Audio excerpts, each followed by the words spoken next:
the first question here, as usual, I identify the total ratio by adding up 5, 3 and 1. I'll get the results as 9.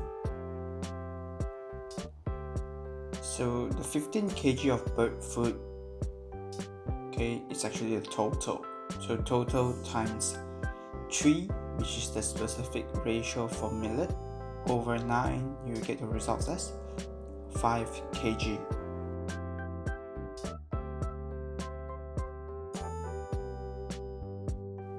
As for the second part, okay, in a small bag of bird food, there is 60 grams of sunflower seeds. Okay, so you would be identifying the total gram in the small bag. So total times 5 over 9 equals to 60. You bring the 5 over 9 to the other side, you will get your results as 108 after the calculation.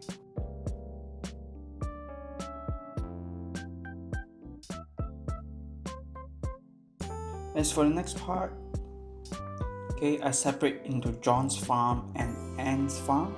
Okay, so it's for John's farm, the per kg price is actually by taking 204.5 divided by 30. As for the next one, I first convert Anne's euro into dollar first by taking 96.4 divided by 0.718. Okay, then divide it by 20 to convert it into kilogram. So which farm has the cheapest price? It will be Anne's farm because the per kg price is only 6.71.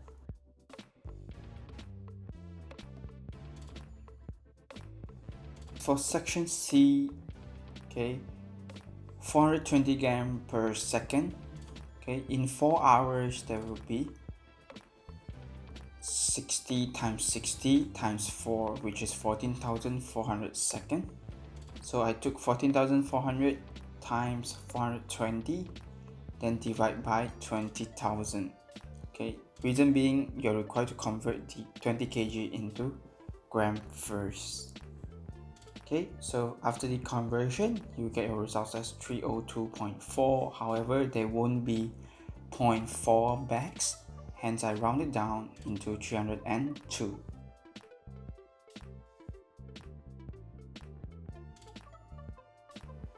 For section D, okay, makes a profit of 12.5%. So the cost times 112.5%, you will get you the selling price, which is 15.3. So after the conversion, you will get your results as 13.6 as the cost price.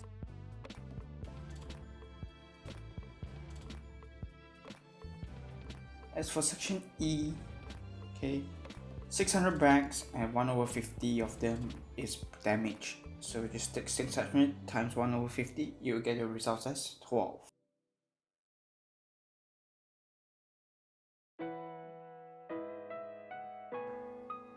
Show that CAB is 37.0. Okay, so we will be using cosine rule for this. Fill up the variables of 32, 64 and negative 43 into the respective space. After the calculation, you should be able to prove the angle CAB as 37.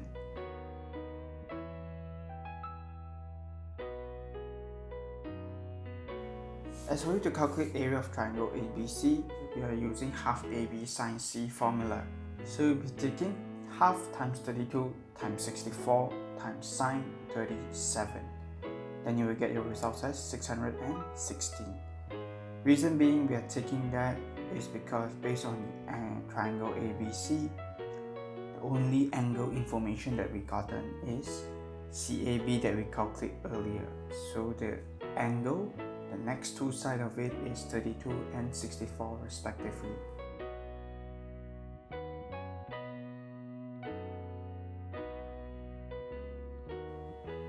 As for section B, okay, calculate the perimeter of the whole field.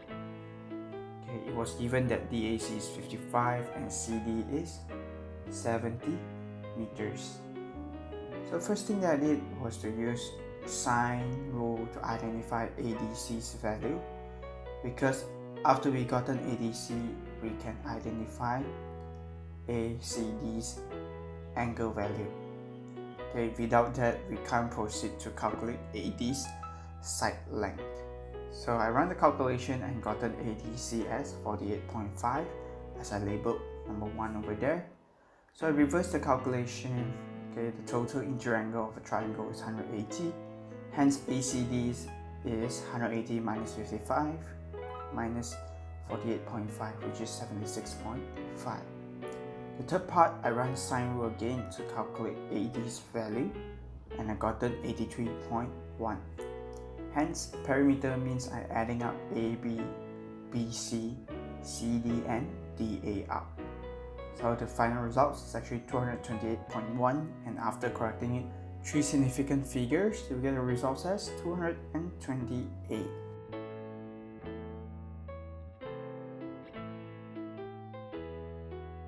As for part 3a, number 1, factorize it. Okay, so I break down the 4x squared as 4x and x, the 10 as 2 and 5. Cross multiply them, I get 2x and 20x. So do take note that you're required to double check and arrange the results you've gotten into the center part. The center part is showing you negative 18x, hence I place a negative at the 20x there and put a positive at the front. So we get 2 brackets here, which is 4x plus 2 and x minus 5. Factorize it completely and solve, which means that you're required to rearrange and get your final x value. So x, okay, arrange from the 4x plus 2, you will get it as negative 1 over 2. As for the next one, x arranged from x minus 5, you get your results as 5.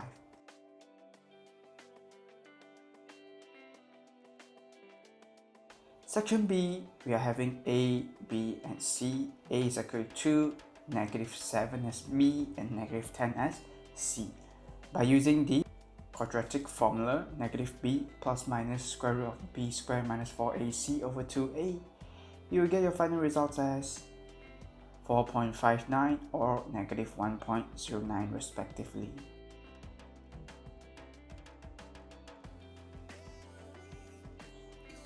As for section C, first thing that I did was to convert and make their base the same, okay, the denominator part.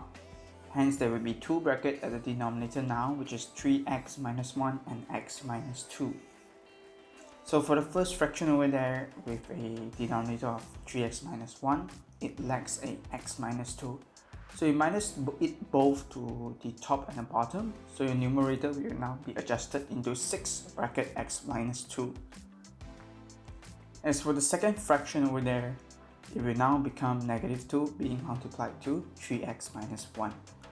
After the rearrangement, you will get a final result as negative 10 over 3x minus 1, x minus 2 as your final results.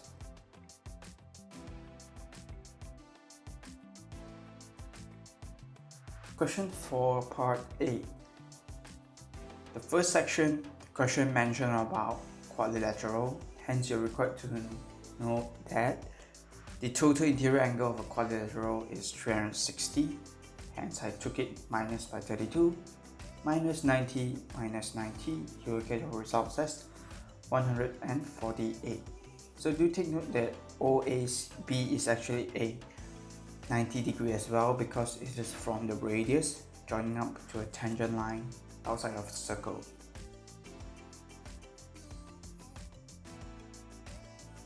As for you to calculate angle ADC, okay, this one is actually 148 divided by 2, which is 74. By using the angle from the circumference is half the angle from the center.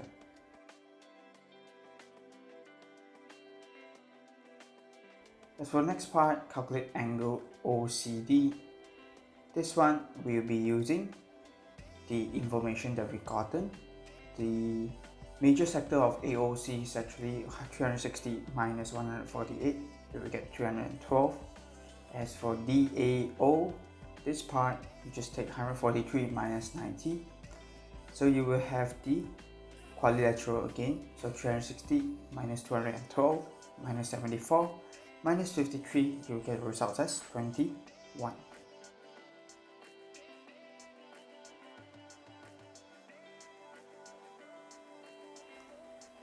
As for part 4, so since ABO is a right angle triangle and with a given OA's information, so immediately I try to identify AOB first, which is by taking 148 divided by 2, you will get 74.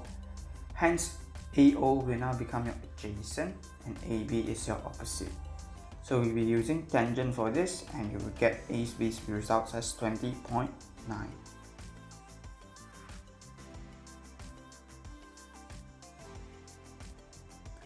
As for section B, calculate angle ACB. I'll be taking 180 minus 90 minus 39, you will get 51. The reason why ABC qualify as a 90 degree, because they mention about AC is a diameter, so angle from a diameter is right angle. As for next part, BXC. Since we gotten AC's B's value at 51 already, and the next part that I identify is actually 73 over there, where DBC is actually 73 because 90 minus 17 we get 73. Hence, XBC will be another triangle again. So 180 minus 73 minus 51, you get the results as 56. Next part, give a reason why angle DOA is 34. It is 34 because angle from the circumference is half the value of angle at the center. So we'll be looking at ABD and AOD. As for next part, calculate the angle BDO. This one, we're taking the 56 we've gotten earlier. Since DB is a straight line, hence DXO will be 124.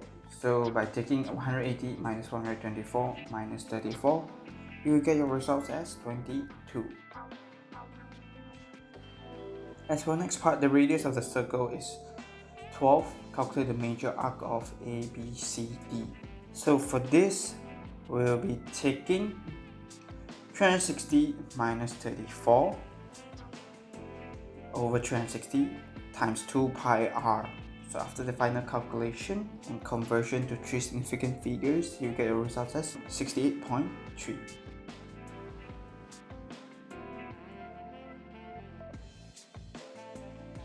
As for the next part, question 5, okay, to calculate the mean, first I identified the midpoint. Okay, so the midpoint of the respective group is 20, 60, 100, 140, 180 and 220. I then took it to multiply by its respective frequency, then divide by 158. You get your final results as 137 grams. As for next part, from 0 to 80, this one is actually by taking 6 plus 10 is 60, whereby for 80 to 200, I will be taking 28 plus 76 plus 22, which is 126.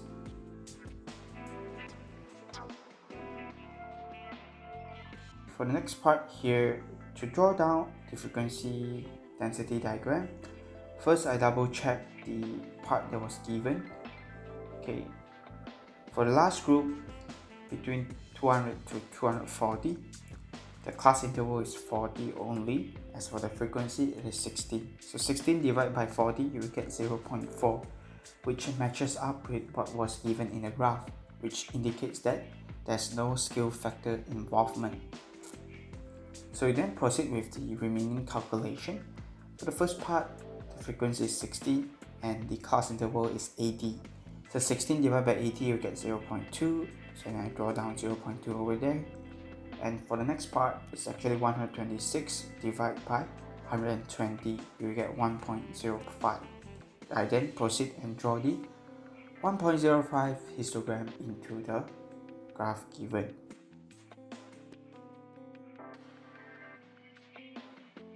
So for question C, 15 potatoes with a mean mass of 136. Put another 3 potatoes which has 130 grams into the bag. So 15 times 136 plus 3 times 130 divide by the total potatoes, which is 18 here. You will get your mean mass as 135.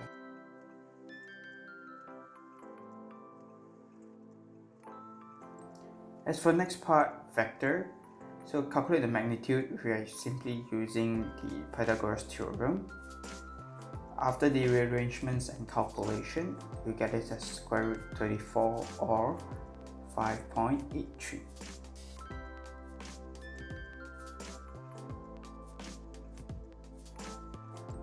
As for the first part, draw down PQ. So it was being shifted to the right hand side at the x-axis by 3 and shifted downwards by 5. So my Q's coordinate will be 14 and 4. Draw image of PQ after rotation of 90 degrees anti-clockwise about R. Then I illustrated P image over there. The coordinates will be 8 and 11. The Q image will now be on 12 and 14.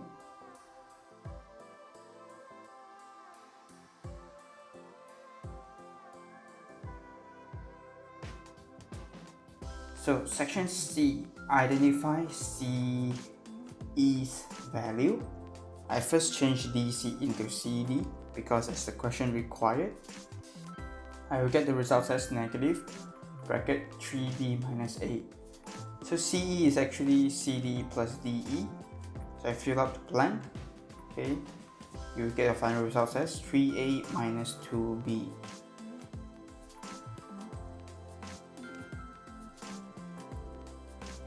As for section D, write TV as a column vector. So I first changed TO into 2, -5 because of changing the direction. Then TV is actually TO plus OV. So 2 plus 5 you get 7, -5 minus 1 you get -6. So final results, 7, -6.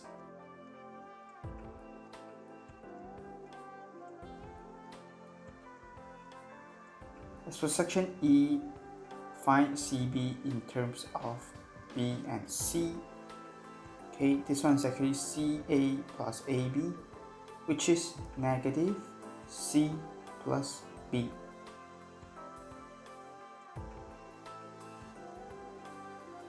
So next part, X divides CB in the ratio of 1 to 3, M is the midpoint. So MX is actually MB plus BX.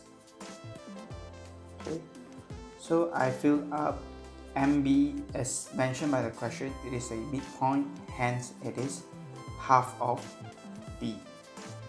As for BX on the other hand, you need to identify it from X divides CB in a ratio of 1 to 3, which translates that CX is actually 1/4 of CB and XB is actually 3/4 of CB. Since we're using BX instead, we are now required to multiply a negative into 3/4 CB. So after the rearrangement and calculation, you get the final results as 1/4 bracket 3C minus B.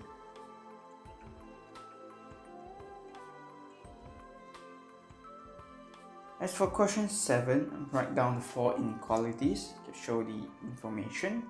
So at least 5 small box, it will be x more than equals to 5. The greatest numbers of large box he can make is 8, so y less than equals to 8. As for next one, x plus y less than equals to 14 because the greatest total. Next part, the numbers of large box is at least half the numbers of small box. So y more than equals to half of x.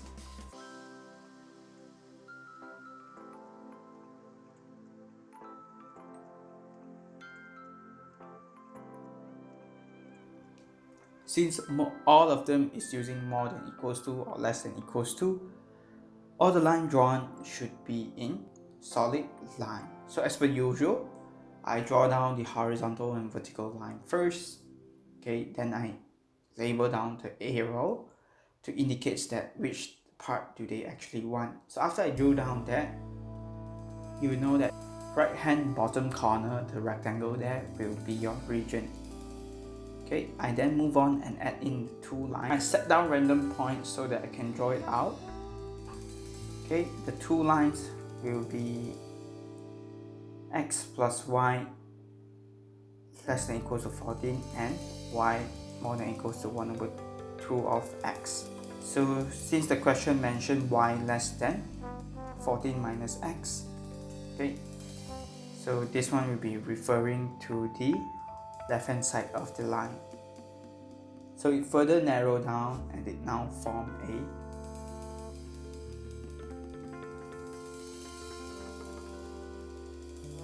quadrilateral.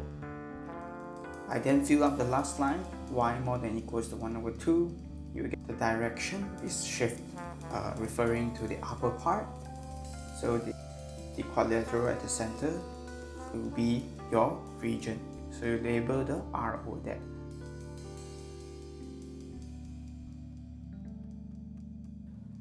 As for part B, what's the greatest money he received after they selling all the boxing mix? So I checked all 4 corners of the quadrilateral and I gotten that at coordinates 6 and 8 will get me the highest amount. So 20 times 6 plus 45 times 8, you will get 480. So it will be 6 small box and 8 large box for you to get the highest amount.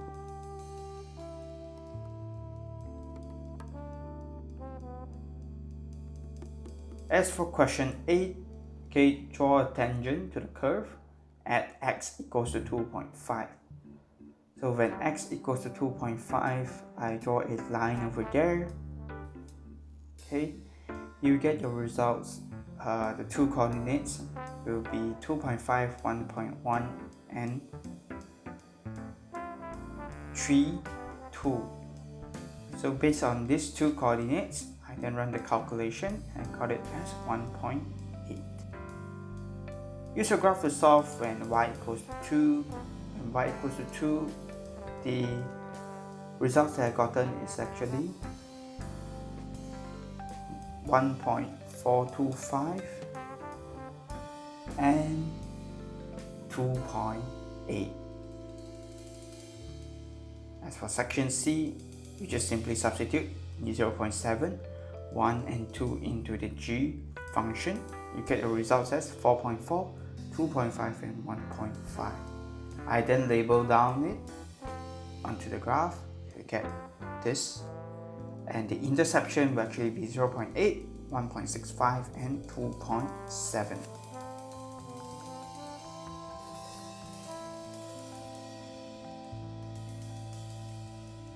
As for question 9, okay, so I set those who study French and Spanish as X. So those who study French only will be 16 minus X. Those who study Spanish only will be 18 minus X. The 2 was being filled up outside of the circle because, as mentioned in the question, 2 students studies neither of those. Hence, by running a calculation, you should get your X as 11, which means F intersect with S is 11. So for French students, it will be 16 minus 11, which is 5. As for Spanish, it will be 18 minus 11, which is 7. As for section 2, finding numbers of students that did not study French, it will be 7 plus 2, which is 9. As for part 3, find the students who didn't study both French and Spanish. It will be 2 plus 5 plus 7. It will be 40. As for next part, find the probability that students study both French and Spanish. This one will be 11 over 25.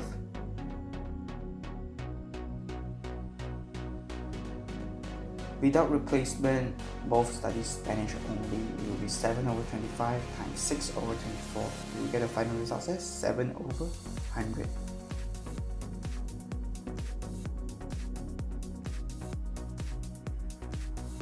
As for section B, I break down all the information given.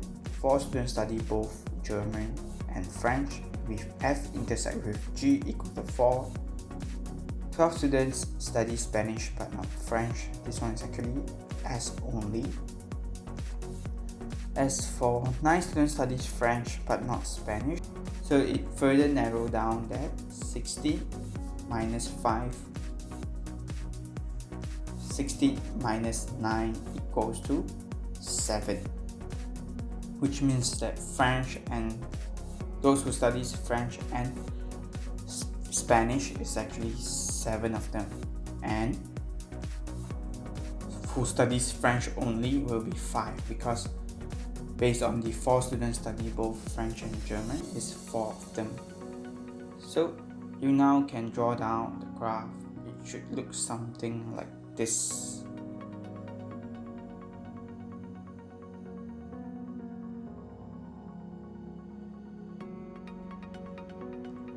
So total number of students in the class, you'll be taking 4 plus 5 plus 7 plus 12, which is 28.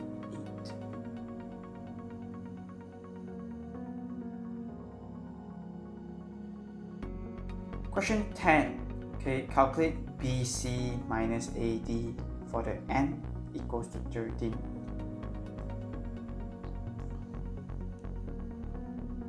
So your n here will be taking b times c, so 9 times 17 minus a times d, which is 7 times 19. You will get a final result as 20.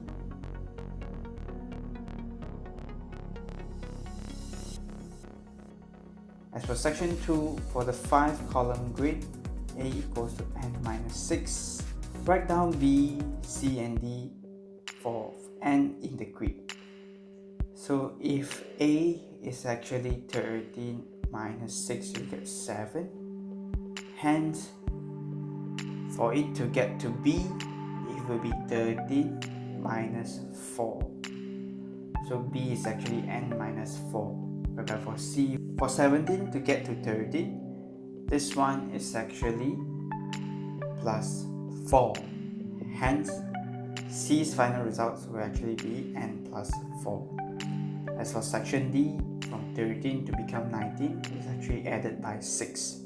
So these results should actually be n plus 6.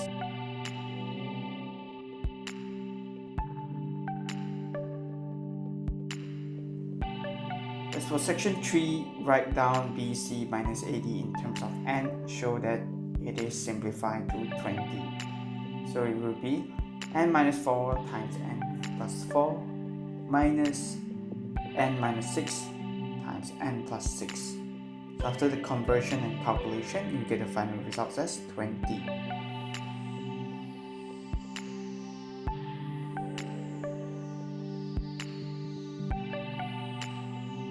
As for next part, part B, BC minus AD when n equals to 10. So your BC here is actually 5 times 15 minus 3 times 17. So you get your final results as 24.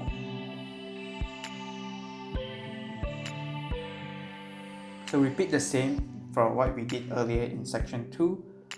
I then know that A is actually n minus 7, B is n minus 5, C is n plus 5, D is n plus 7. So based on what we gotten, I then write down the n. You will get your final results as n squared minus 25 minus n squared plus 49.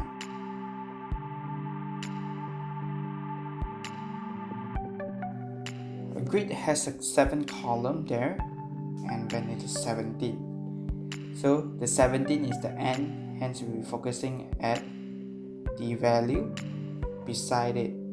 The value beside it, which is 11, 23, 9, and 25. So multiply them up, you get a final result as 28.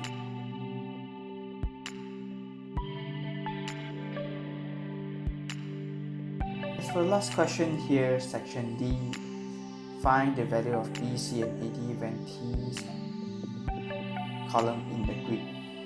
So n squared minus T minus 1 squared minus n squared minus T plus 1 squared. After the conversion and calculation, you get a final result as 4T. The value of CD and BC minus AD for this particular shape. A is actually 16 to 2, which is n minus 40. B is 16, get to 4, it will be n minus 12. C will actually be the reverse of section B, which is n plus 12. As for last part, D, it will be reverse of A, which is n plus 14. Okay, so I run the calculation and I got it. N squared minus 140 minus n squared minus 196. So final results 52. So do take note that for this particular question, we are using a squared minus b squared formula. So you can see whenever you have n plus something multiplied with n minus something, I immediately convert into square of the results. Okay, so this is pretty much it for this paper. I hope you find it helpful. If you have friends that are struggling, feel free to share this to them. I wish you all the best for your upcoming examination. Thank you.